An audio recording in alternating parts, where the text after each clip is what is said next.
হয়, সাত সাগৰ ১৩ নদীৰ সিপাৰত সমাদৰ লাভ কৰিছে গুৰুজনাৰ অমৰ সৃষ্টি গুৰু আসনে।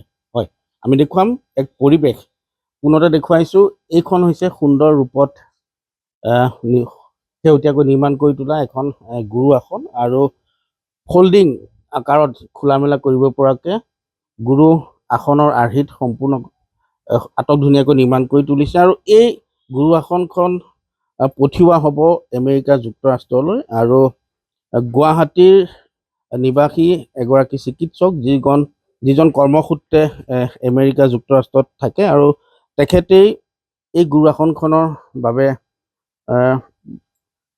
গুৰু আসনখন তেওঁ বিচাৰিছিল আৰু তেওঁৰ সেই অৰ্ডাৰৰ ভিত্তিত তেজপুৰ কেতেকীবাৰীৰ যি অংকনা হেণ্ডলুম এণ্ড হেণ্ডিক্ৰাফ্ট তেওঁলোকে এই অৰ্ডাৰ লাভ কৰিছিল। তাৰপিছত যিহেতু নিৰ্মাণ কৰি তোলা হৈছে সম্পূৰ্ণ ৰূপত আৰু আমি দেখুৱাইছোঁ সুন্দৰ ৰূপত ফুটাই তোলা হৈছে গুৰু আসনখন আৰু আজি প্ৰেৰণ কৰিব আমেৰিকা যুক্তৰাষ্ট্ৰলৈ। মই পুনতে দেখুৱাইছোঁ পৰিৱেশটো আৰু সম্পূৰ্ণ যি অংকনা হেণ্ডলুম এণ্ড হেণ্ডিক্ৰাফ্টৰ টীম সকলো আছে আৰু ইয়াত স্থানীয় লোক DICৰ বিষয়া সকলো আছে। মই স্বত্বাধিকাৰীৰ কাষলৈকে পুনতে আহিব বিচাৰিছোঁ।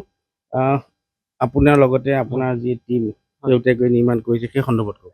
হয়, আমাৰ হাতলৈ অংকনা হেণ্ডলুম এণ্ড হেণ্ডিক্ৰাফ্টৰ হাতলৈ আমাৰ কাৰণে এভাগ গুৰু আসন বনাবৰ বাবে আমি সুবিধা পাইছিলোঁ আৰু সেই গুৰু আসন ভাগ আমেৰিকালৈ যাব আৰু সেই গুৰু আসন ভাগ আমাৰ অংকনা হেণ্ডলুম এণ্ড হেণ্ডিক্ৰাফ্টৰ সমূহ পৰিয়ালে আমি 1 মাহৰ ভিতৰত আমি বনাই উলিয়াইছোঁ আৰু এই আসন ভাগ সম্পূৰ্ণ ফল্ডিং, ওজন কম আৰু অনা নিয়া কৰিবৰ কাৰণে সুবিধা অনুযায়ী আমি এই আসন ভাগ তৈয়াৰ কৰি উলিয়াইছোঁ।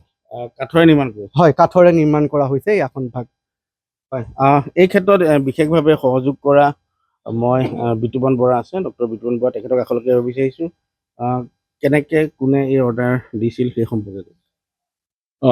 এই প্ৰটোটাইপটো আমি একচুৱেলি ইয়াৰ এটা সৰু প্ৰটোটাইপৰ ফটো আমি অনলাইন যোগে পঠাইছিলোঁ, মানে প্ৰমোট কৰিছিলোঁ। তেনেকৈ প্ৰমোট কৰোঁতে আমেৰিকাৰ পেনচিলভেনিয়া ষ্টেটৰ ডক্টৰ জুমি বৰুৱা তেখেত ইণ্টাৰেষ্টেড হৈছিলে এই বস্তুটোৰ প্ৰতি আৰু তেখেতে অৰ্ডাৰটো দিছিলে। তেওঁৰ নিজে চাইজ দি দিছিলে যে ইমানটোমান হ'লে আমাৰ সুবিধা হয়।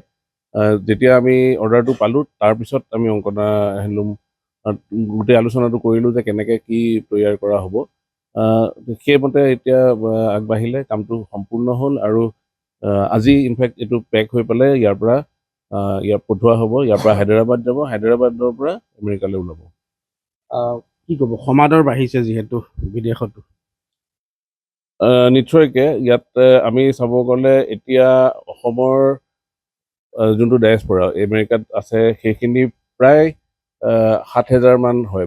মোৰ দেন 7,000 পৰিয়াল আমি ক'ব পাৰোঁ যে আমেৰিকাত আছে।